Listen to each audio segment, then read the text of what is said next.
Mr. Diaz, I understand you have already discussed the warp drive failure with Ambassador Spock? I have. It is imperative that the Ambassador's shuttle be flight ready. I need you both to ascertain the root cause of the system failures he encountered.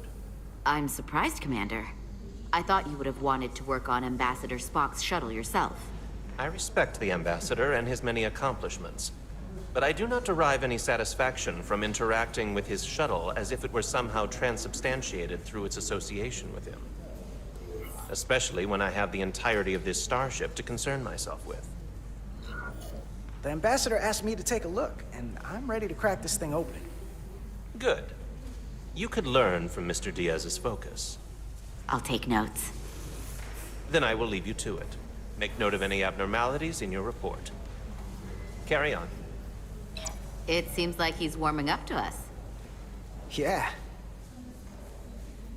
Even Chovok has to look at that face and know you've earned some real respect. And I have to admit that I owe you one.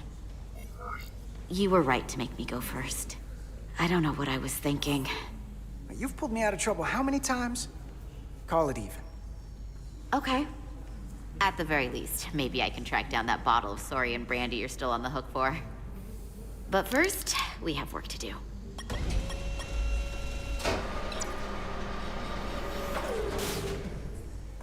Ready to go? All set. Let's run the diagnostic.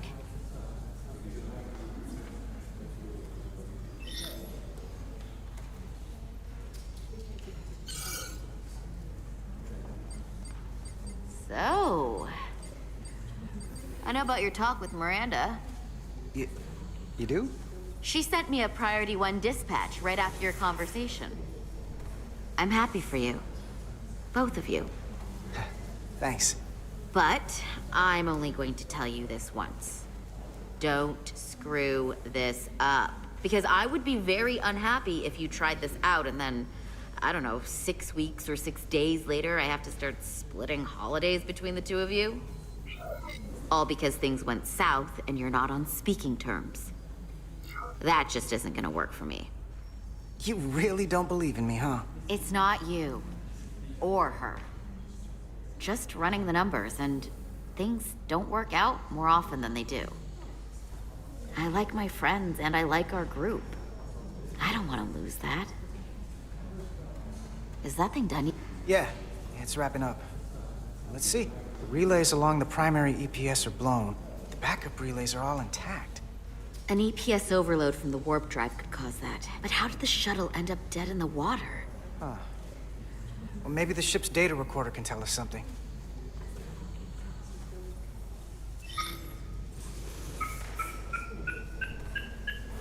Here. They were only about 8 minutes from their plotted warp point. No faults, just those warnings. What are they?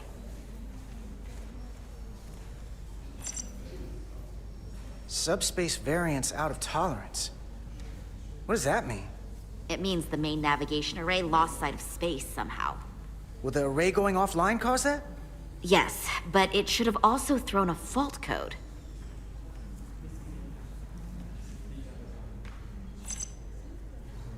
The warp field became inverted suddenly. I've seen this happen when the center warp coil cracks. A cracked warp coil throws a fault code. Still, we should take a look.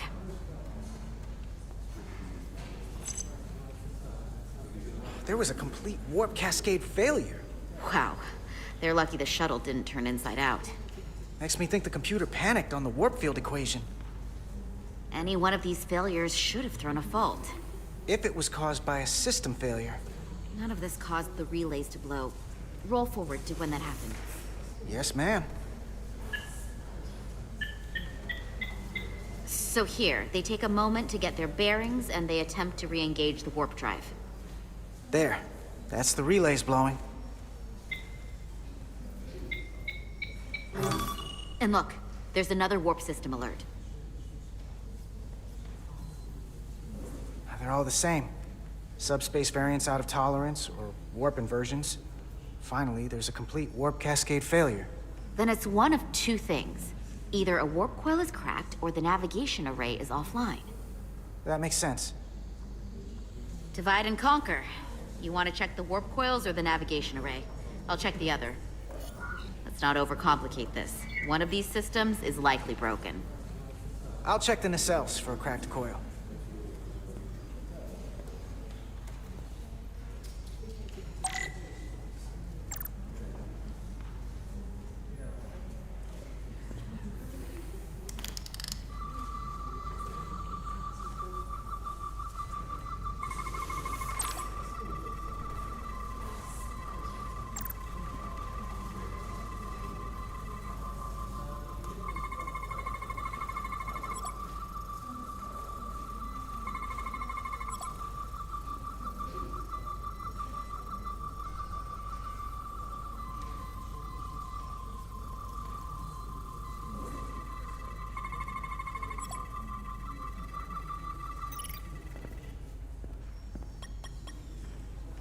I checked every coil on the port nacelle for imbalances. If any coil in either engine were cracked, I would have detected it. So, it must be the navigation array. Except it's not. Checked and double-checked. Well, the readings don't lie. Here comes the security detail for the way team.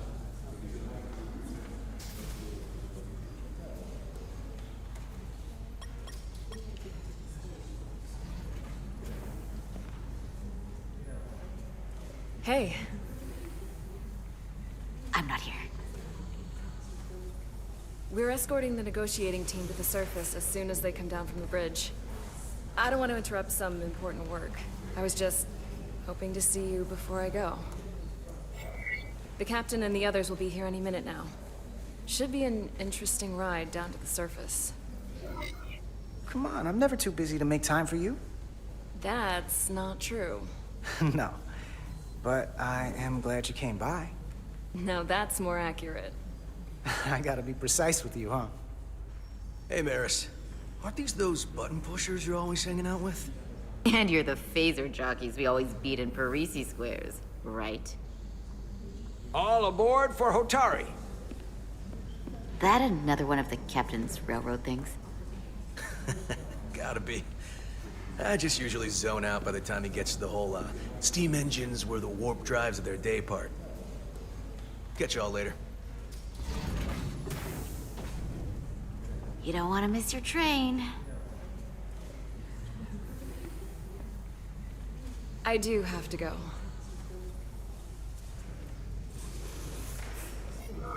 Not gonna lie, I'd rather not leave right now.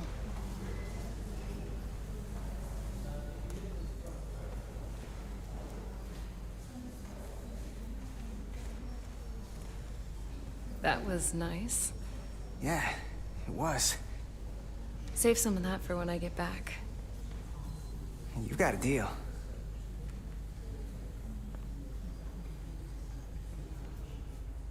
Be seeing you.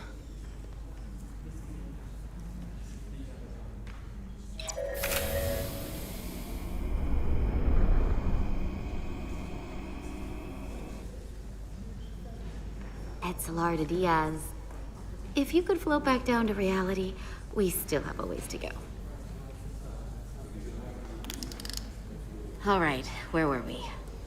So, the warp coils in the navigation array are fine, but the nav computer doesn't seem to think so. I'm out of ideas short of field stripping the shuttle from bow to stern.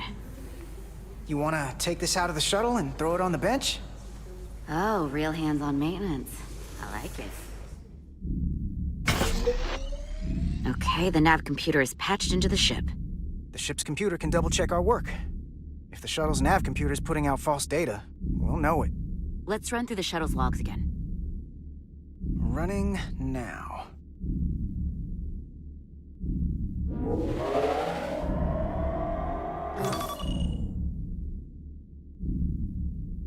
Same. Warp field inversion and a cascade failure. However, the Resolute computer doesn't show the same subspace variance. We're in the same conditions that the shuttle was in when it failed. Why wouldn't the ship's computer get a matching result? What if the subspace variance was a momentary occurrence? That's a possibility, and it would explain why the simulation under our current sensor readings failed to reproduce the issue. But a subspace anomaly strong enough to cause a warp field collapse would leave graviton ripples for days. Let's run with the momentary subspace variance theory for now.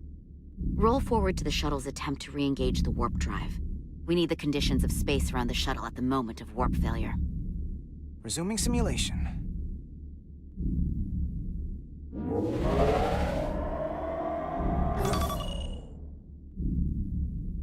Error in warp field calculation. Cochrane formula variables are out of range. That right there. Take the shuttle sensor data from that moment. Computer, why did the warp field calculation fail? Warp field pressure return non-orthogonal. Results are undefined. That doesn't help. Wait, what if we use a different ship? Put the Resolute into the simulation instead of the shuttle. Yeah, it should warp just fine. Unless... Computer, run the simulation with the Resolute. Resolute simulated. Computer, give me manual control on the warp power. Static field intensity, warp 1.1. 1.2. 3. Warp pressure is destabilizing. Error in warp field calculation. The warp drive has experienced a system-wide cascade failure. Warp field collapsed. Subspace variance is out of tolerance. Cochrane formula results are undefined. Bingo. What-o? The same moment when the shuttle failed to warp, so did the ship. Whatever happened to the shuttle just happened to us. The Resolute will not sustain warp. We can't leave Hotari space.